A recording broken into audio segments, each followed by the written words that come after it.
novembre kalo tile 21 san 2025 an balima bamanankan mɛnnaw Mali kɔnɔ Mali kɔ kan o don kelen ni fana na aw sigilen filɛ ka Jabaramuso Mani Kɔrɔni o de Sheri Fila TV ka se ka ɲɛmadali kɛ bi bamanankan kunnafoni na an b'a fɔ ka bisimila ni o kɛnɛ o dayɛlɛlen ye kunnafoni daminɛ la an bɛ taa Kayi marabolo ale kɔnɔna na sanubɔ cakɛdaba min bɛ Sajola cercle kɔnɔ olu ye u ka kɛnɛya minan caman ta ni k'u bolo fa ka tun kɛnɛya minanw na k'o di Kayi dɔgɔtɔrɔso hôpital Fuseni Dawu maaw ma kɛrɛnkɛrɛnnenya la u ka kɛnɛya minan min bɛ na a bɛ fɔ a ma ko scanner u y'o di ka fara dialyse minanw olu kan baara in yɛrɛ a kɛra u fɛ ka bɛn ni alamisa de ye novembre kalo tile 6 san 2025 tɛmɛnen kɛnɛyaso kofɔlen ale kɔnɔna na ni a kun seriyalen don Kayi marabolo ɲɛmaa yɛrɛ fɛ ni o ye gouverneur ye k'aw ladɔnniya k'a fɔ ko kɛnɛya minan minnu dilen filɛ nin dɔgɔtɔrɔso kofɔlen ma a musaka bɛ t'i jɔ fo CFA wari miliyɔn 500 n'a kun kan fɛnna Sheri Fila Jabaramuso tɔgɔya la Amadu Kamara ale bɛ walawalali kɛ Tijani Fane ale ka sɔrɔlenw kan ni lajɛrɛba min filɛ nin ye n'a bɛ tali kɛ kɛnɛya minɛnw caman tali ka ɲɛsin kɛnɛyasoba min bɛ Kayi mara kɔnɔ n'o ye hôpital Fuseni Dawu ye ni a hakilina ɲuman bɔra société mine d'or ka bɔ Sajola o ɲɛmɔgɔyaso wɔrɔ la a kun ti dɔwɛrɛ yasa ka dɛmɛ ani dɛmɛ kɛ ka ɲɛsin u ma degun ni gɛlɛya min b'u kan kɛnɛyako bunaku kan fɛɛrɛ ka se ka sɔrɔ o la ani nisɔndiyalen de bɛ kɛnɛ kan nin bi sabula an bɛna minɛnw de sɔrɔ minnu m'an dɛmɛ k'an ka kɛnɛyaw tɔ sabati sabula kɛnɛya bɛna fɛn bɛɛ ɲɛ n'i y'a ye i b'a fɔ ko ka dugu ka yiriwa dugu ka baara ka se ka kɛ o ka sɔrɔ kɛnɛya sabatira kɛnɛya dun fana tɛ sabati minɛnw kɔ a tɛ sabati furaw kɔ maa minnu b'an dɛmɛ ka o minɛnw ɲini an bɛ ka ibi na an bɛ kasi bila ye ka taa u ma a bonyamasegin kɛ ka taa u ma k'u fo k'u waleɲuman dɔn o mɔgɔw la CMOS SA an bɛ se k'a fɔ ale de b'o bɛɛ ɲɛma nin ye min k'an ye nin ye bi ka i bɛɛ tɔgɔ la ka bɔ k'u fo nka nin fana tɛ fɛn fɔlɔ ye nin tɛ filanan ye nin bɛna fara kɛlen kɔrɔlenw de kan CMOS saba bɛ région nin kɔnɔ a b'a se la an ka dugudenw ye ka daminɛ dugu minnu bɛ CMOS yɛrɛ kɛrɛfɛ ni u ka baaraw kɔlɔlɔ bɛ se ka se minnu ma u b'olu dɛmɛ la kosɛbɛ yasa k'o kɔlɔlɔ ninnu ko ta ka b'u kan wa ka u dɛmɛ fana u ka sigida yiriwa kosɛbɛ. Nin cakɛdaba in n'a ka baara ɲɛsinnen bɛ sanuko ma Mali jamana kɔnɔ a y'a kanu ka nin kɛ dɛmɛ ye ka ɲɛsin nin kɛnɛyasoba in ma o kɛra nisɔndiyaba ye kɛnɛyaso ɲɛmɔgɔw hakaja fo ka se Kayi ka bɛɛ lajɛlen ma o siratigɛ fɛ Kayi baba kɔmandanba a nisɔndiyalen foli ni barikada ni waleɲuman dɔ kɛ ka ɲɛsin dɛmɛ kɛbagaw ma ka sɔrɔ k'a ɲini kɛnɛya tigilamɔgɔw fɛ u k'u hakili to nin kɛnɛya minɛnw na wasa a ka se ka nafa lase Kayi n'a lamini bɛɛ lajɛlen ma kɛnɛyako bunakun kan. Bɛɛ kɔfɛ fana région bɛɛ bɛ ka nafa sɔrɔ a ko la fana sabula wagati o wagati an bɛ komo karili la an bɛ minɛn di la CMOS tɔgɔ la donc ka CMOS fo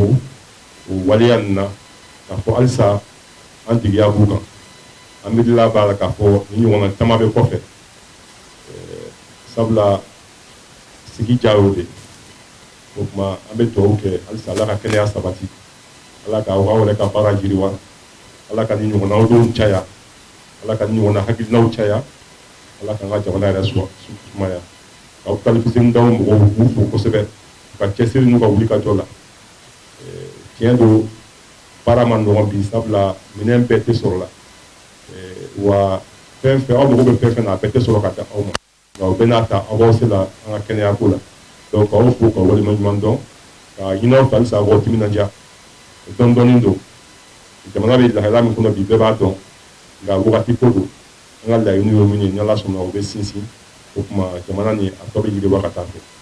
o tuma k'aw fo ka waleɲuman dɔn. An b'aw ladɔnniya k'a fɔ ko nin dɛmɛ minnu filɛ nin ye n'a dɔ bɛ tali kɛ scanner ale ni centre de dialyse o n'a minɛnw a n'a maɲɔgɔnlɔn bɛɛ lajɛlenw a musaka bɛ t'i jɔ fɔ CFA wari miliyɔn 500 a n'a kunkanfɛn min bɛɛ lajɛlen bɔra nin cakɛda kɛrɛnkɛrɛnnen ka wagade kɔnɔ ka ɲɛsin Kayi hôpital ba n'o ye Fuseni Dawu ye a baara kɔrɔbɔkari sen fɛ nisɔndiya ni muɲamuɲa o tun bɛ fan bɛɛ lajɛlen fɛ baaraw ka kuncɛ ni minɛnw tali ani munumunu salon ni kɛnɛyasoba kɔnɔna na baba kɔmandan a n'a ka maa welelenw fɛ kunnafoni nasira wɛrɛw fɛ an bɛ bɔ Mali jamana kɔnɔna na kan kunda Togo jamana ale kan. Togo jamana ɲɛmaa Faure Gnassingbé ale y'i sen bɔ a kɔnɔkɔrɔ ka taa bɔɲɛ kɛ Russie jamana ɲɛmaa la ni o ye Vladimir Poutine ye Russie faba kɔnɔna na Moscou yaasa ka se ka taa Togo jamana ani Russie jamana u ka jɛɲɔgɔnya baaraw olu sinsin ko kura kɛrɛnkɛrɛnnenya la sira camanw fɛ o dɔ bɛ tali kɛ lakanako jagoko kuranko ani kalanko o siraw fɛ. Sherifila Jabaramuso tɔgɔ la Amadu Kamara a bɛ walawalali kɛ kunnafoni tɔ la.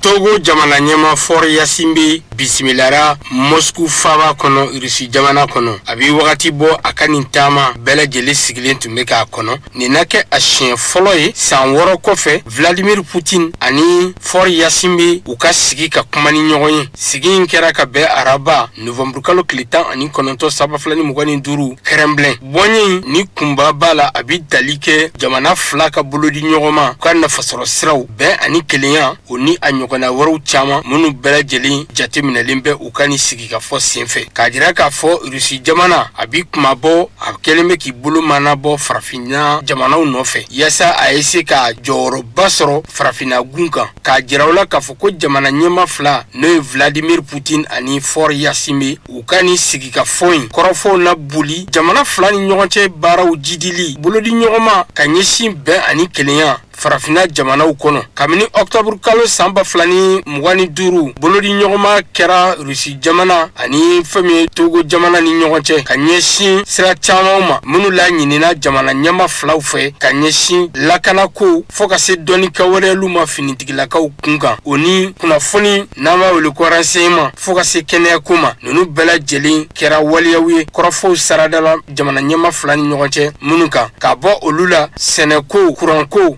ko hakaja fo ka se dɔnni ka wɛrɛlu ma minnu bɛna kɛ ka jamana fila jamana kɔnɔdenw nafa wagati nataw la bi Russie jamana a kɛlen bɛ ka wulikajɔ min ta ka ɲɛsin farafin jamanaw ma maa caman y'a ye k'a fɔ ko tare do baw Russie jamana ni farafina jamanaw bi u ka bɛnɲɔgɔnya n'u ka bolodi ɲɔgɔn ma k'a jɔyɔrɔ bɛ ka ye fɛn caman na wa Togo jamana kalandenw olu caman bɛ kalan na Russie jamana kɔnɔ an bɛ don min na ko bi Faure Gnassingbé ka ni tile fila taama ka taa Russie jamana kɔnɔna na a yera ye cogo ɲuman na baw jamana fila ni ɲɔgɔn cɛ baaraw u ka nafasɔrɔ siraw nin bɛɛ lajɛlen sɛbɛkɔrɔ na jidi u ka kuma ɲɔgɔnyaw sen fɛ an b'aw ladɔnniya k'a fɔ ko Russie la kabini san 2018 kumaw a kɛlen bɛ ka i ɲɛ mana bɔ farafin jamanaw kan ka ɲɛsin u ni ɲɔgɔn cɛ baaraw sira caman fɛ minnu dɔw bɛ tali kɛ lakanako la kuranko ni jiko ninnu bɛɛ lajɛlen ye waleyaw ye farafina jamanaw mago bɛ mun na Faure Gnassingbé a nisɔndiyara kosɛbɛ a ka nin taama in na ani Vladimir Poutine ka sigi ka fɔ la baw a nafa bonyana kosɛbɛ ka ɲɛsin laɲiniw sabatili ma jamana fila ni ɲɔgɔn cɛ wagati kuntagalajan kɔnɔ. An bɛ bɔ Russie jamana kɔnɔna na ka segin ka taa Guinée Bissau ale kɔnɔna na Guinée Bissau kaw bɛna taa kalafili baaraw la hali n'o y'a sɔrɔ gɛlɛya caman bɛ u ka jamana kɔnɔna na k'o sababuya kɛ politiki ko gɛlɛyaw ye nin waati laban ninnu na o bɛ san caman bɔ ko ka sanga ni fangasinamantɔn yɛrɛ dɛni ye kɛrɛfɛ ni kalafili baara ninnu na ko o bɛ ka kɛ sababu ye ka u ka zen kalafili baaraw bisi basa kosɛbɛ nka ko o bɛna kɛ garizɛgɛ dumanba fana ye Guinée Bissau jamana ɲɛmaa bolo ni o ye Umaru Sisako Embalo ye yaasa an ka faamuya ka se ka bonya kunnafoni na Albi Amadu Kamara ale bɛ ɲɛfɔli kɛ. Guinée Bissau jamana kɔnɔdenw wele bilalen b'u ma dimanche don novembre kalo tile 27 yaasa ka se k'u ka jamana ɲɛma an'u ka wasadenw k'olu sigi ka sanga ni muɲukumanyaka kɛwalew ani basigibaliya politiki ko bunaku kan jamana ɲɛma kɔrɔ Umaru Embalo Sisako ale yɛrɛ ye cɛbɔ ye a nɔnabila la jatemina bɛɛ lajɛlen y'a jira k'a fɔ ale kɔni garisɛgɛ ka bon kosɛbɛ nin kalata in senfɛ k'a fɔ ko balana ko la ko maa wɛrɛ na poyi kana Umaru Embalo Sisako kana jɔyɔrɔ fori ka b'a bolo a ko maa sigilen to kan nka ɲɔgɔnna delila ka kɛ nin jamana kofɔlen kɔnɔ san 1994 kumaw n'a ma ɲɛ k'a fɔ ko cɛbɔ a baaraw jijalen bɛ u ni ɲɔgɔn cɛ fɛn min ye Gwara Dabow ka ɲɛmaaba n'o ye Domingo Simões Pereira ale n'a ka fangani jɛkulu PAIGC maaw n'o ye Parti africain pour l'indépendance de la Guinée et du Cap-Vert olu ɲɛntɛna ye nin cɛbɔ in na u ka jamana sariya sunba n'o ye Cour suprême nin maa kofɔlen ka kalata sɛbɛnw a yera k'a fɔ ko fiɲɛ b'a la baw u ye ale ka kalata sɛbɛnw ta k'a bila kɛrɛfɛ k'a jira k'a fɔ ko a ɲin tɛ se ka ye nin kalata in na ka fara ale kan coalition wɛrɛ bɛ yen n'o o fana ye cɛbɔ ye a yelen bɛ k'a fɔ ko kiri ni wɔyɔ b'ale fana nɔfɛ ninnu bɛɛ lajɛlen tun ye cɛbaw ye minnu tun bɛ se ka jamana ɲɛmaa kɔrɔ Umaru Embalu Sisoko ka senkɔrɔla Dirisa ɲagami k'a yira u la k'a fɔ ko jamana ɲɛmaa kɔrɔ jɔyɔrɔ min b'a la walasa ka se ka sɛbɛn sɔrɔ kalata nataw la bɛɛ lajɛlen hakili tigɛlen b'a la k'a fɔ ko o kɔni tɛna gɛlɛya sabula ani maa minnu karilen bɛ ɲɔgɔn na n'i y'u fanga ta k'a lajɛ Umaru Embalu Sisoko a jɔyɔrɔ ka bon ni ninnu bɛɛ lajɛlen kɛrɛnkɛrɛnya jamana ɲɛmaa kɔrɔ Jose Mario Vaz n'ale kɛra Guinée Bissau jamana ɲɛmaa ye san 2014 kana bila san 2020 na ka fara fanga senamatɔn ɲɛmaa fana kan n'o ye Fernando Diaz n'ale fana delila ka san 5 kɛ minisiri ɲɛmaaya la Umaru Embalu Sisoko nɔfɛ ninnu bɛɛ lajɛlen ye cɛw ye sa minnu kɔni jɔyɔrɔ ka bon la Guinée Bissau kalata ko bunaku kan nga ko u ni cɛba min karilen bɛ ɲɔgɔn na ko u fanga tɛna se ka foyi bɔ a ka sɛbɛya sɔrɔli la kari don novembre kalo tile 23 nata in Guinée Bissau jamana kɔnɔ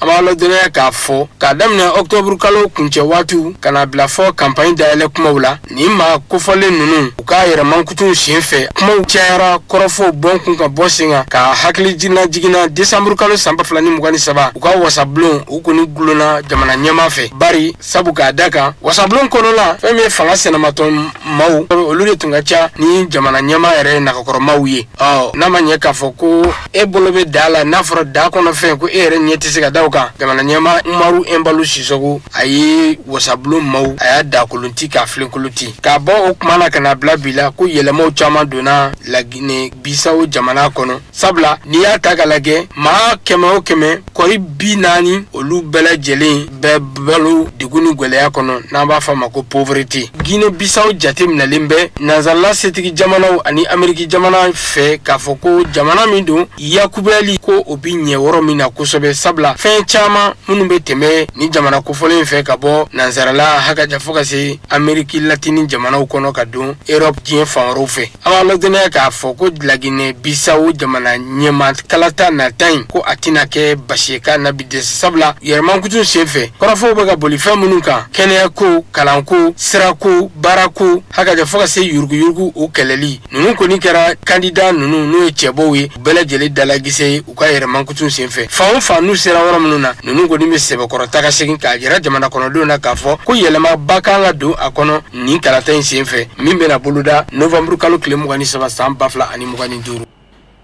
o b'a to an bɛ an kunna diɲɛ fan wɛrɛ kunnafoniyaw kan hali bi min bɛna lakali aw fɛ karamɔgɔ Musa Fɔnba fɛ.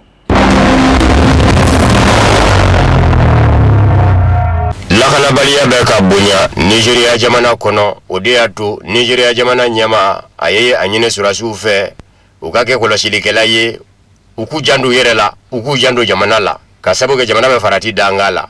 Bola Tinubu ye nin lase Nigeria surasiw ma ka sanga ni nin kuma in lakanabaliya ye ka sabu kɛ tile 5 kɔnɔ ka da ɲɔgɔn kan minnu kɛmɛ ka silamɛdinɛ berefene bere u yɛrɛ ka u ye kokolo caman kɛ Nigeria mara caman na Bola Tinubu y'a ɲini lakana tigilamaw fɛ Nigeria jamana kɔnɔ u ka u nɔbɔ n'u y'u sɔrɔ u k'u fa u sɔrɔ yɔrɔ fɛnɛ ka ti k'a yɛrɛ kɛ u ma na ye jamana fan o fan kɔrɔfɔ mɛna ka bɔ Nigeria minisiriso min ɲɛsin bɛ kunnafoni ko ma o minisiri da n'o ye Mohamed Idris ye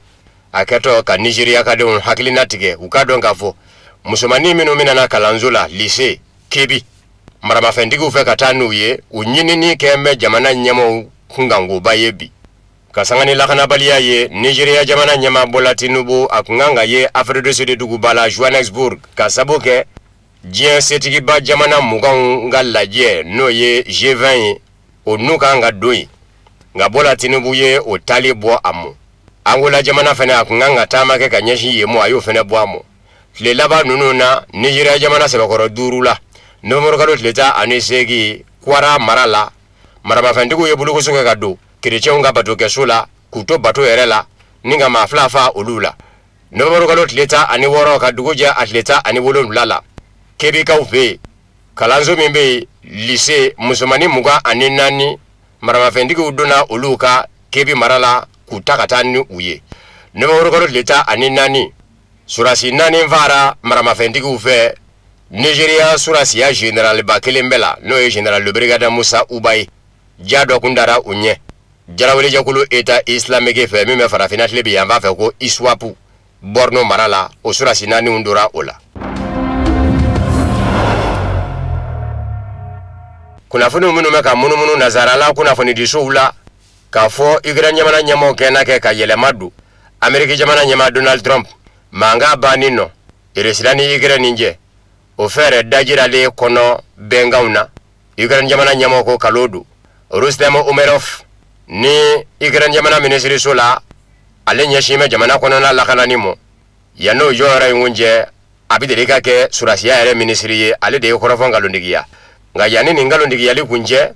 juma sɔgɔmada joonani Amérique jamana kunnafoni di sira Wall Street Journal kun y'a jira k'a fɔ u ye kunnafoni sɔrɔ ka bɔ Amérique jamana ɲɛmaayaso kɔnɔ min b'a jira u la k'a fɔ Ukraine jamana ɲɛmaaw kɛnɛ kɛ ka yɛlɛma don Donald Trump ka mankanba fɛɛrɛ dajiralen kɔnɔ bɛnkanw na a ma ladɔnniya k'a fɔ nazarala setigi jamanaw kunnafoni di so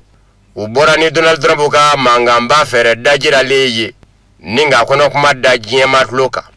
bɛnkan ko marabolo minnu bɛ Ukraine n'o ye Crimée ani Donbass ma Donbass yɛrɛ fɔ kɛ Crimée kɔni farala Russie ka o mɛnna sa kabini san 2014 mankan daminɛna yen de ni Ukraine jamana y'i ta kɛ yenkaw fɔli ye ni Russie jamana ɲɛmaa Vladimir Putin mɛnna k'i kangari da ye k'i ɲamada nazarala setigi jamanaw fɛ olu minnu kun bɛ k'u yɛrɛ kɛ surunandi donba ye n'a ma ɲɛ min kɔ Vladimir Putin ye kɛlɛ wuli ka ɲɛsin Ukraine mɔ kɔsa in na ko Crimée bɛ lakodɔn Russie dɔ ye Donbass mara fana Ukraine dugukolo kan o fana bɛ lakodɔn Russie dɔ ye ani Ukraine jamana dugukolo wɛrɛw minnu fana bɛ na lakodɔn Russie jamana dɔw ye ko hali ni Ukraine jamana ɲɛmaaw ban kun bɛ o mɔ k'u laban na sɔn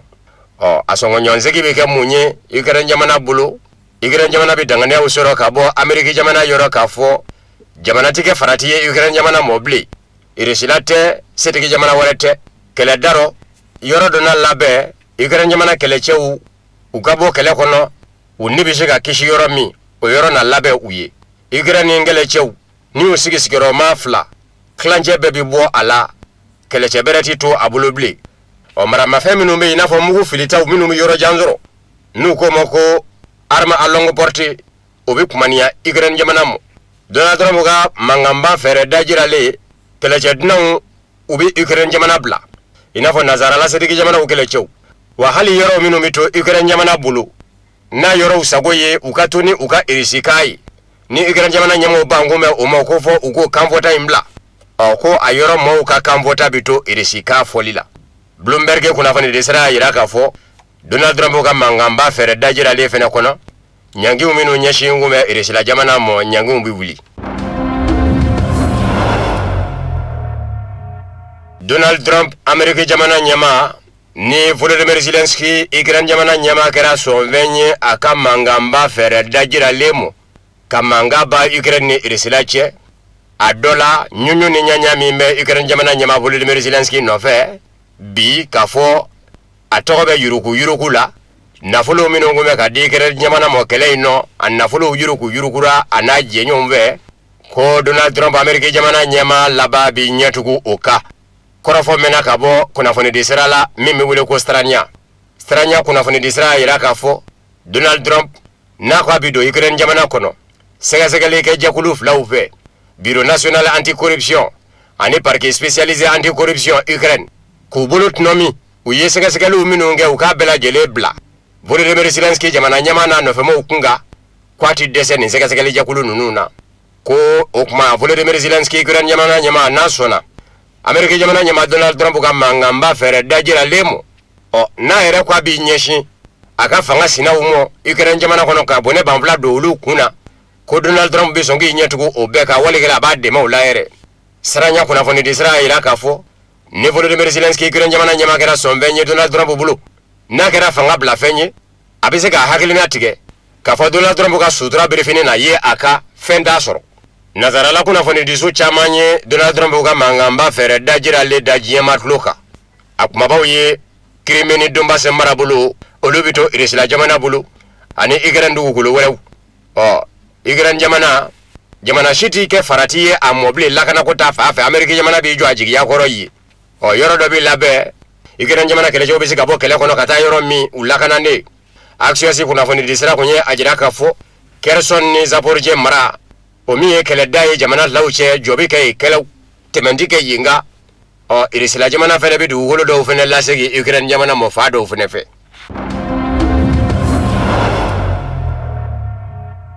irisila jamana kɛra dɛmɛba ye Iran jamana mɔ a ka tile 12 kɛlɛ kɔnɔ ani Bani Israila cɛ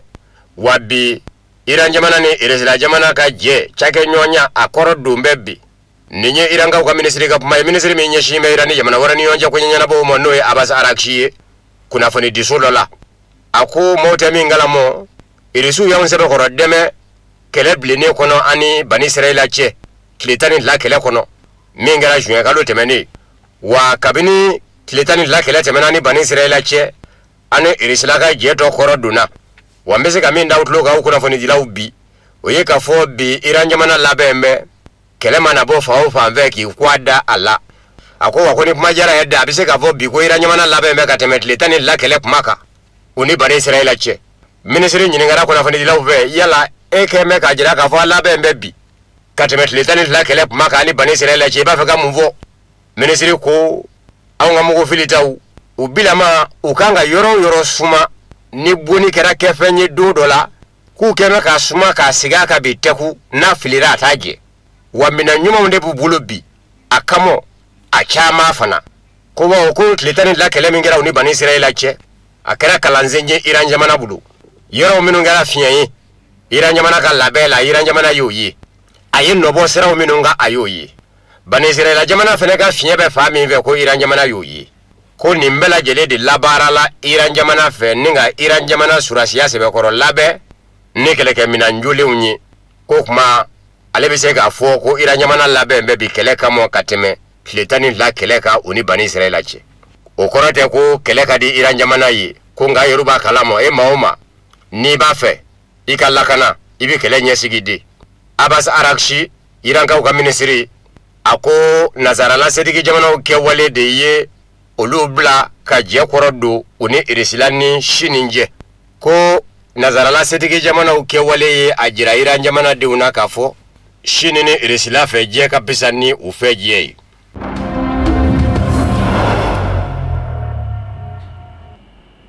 ni ne fana bɛ dansigi kɛ bi bamanankan kunnafoni sɔrɔlenw na minnu sera ka labɛn kunnafoni di so ɲɛmaya su fɛ ka bɛn ni sanga kofɔlen ye ka se ka u ta da aw tulo kan an bɛ segin ko kura k'aw fɔ aw ka kulomajɔ a n'aw ka ɲɛmadali la sini ni ala y'o yira an na an ne an bɛ segin ka ɲɔgɔn sɔrɔ nin kɛnɛ kelen kan nin waati kelen in na kunnafoniya wɛrɛ olu kɛnɛ kan yan n'olu cɛ aw k'an bɛn ala ka su yɛrɛ d'an bɛɛ lajɛlen ma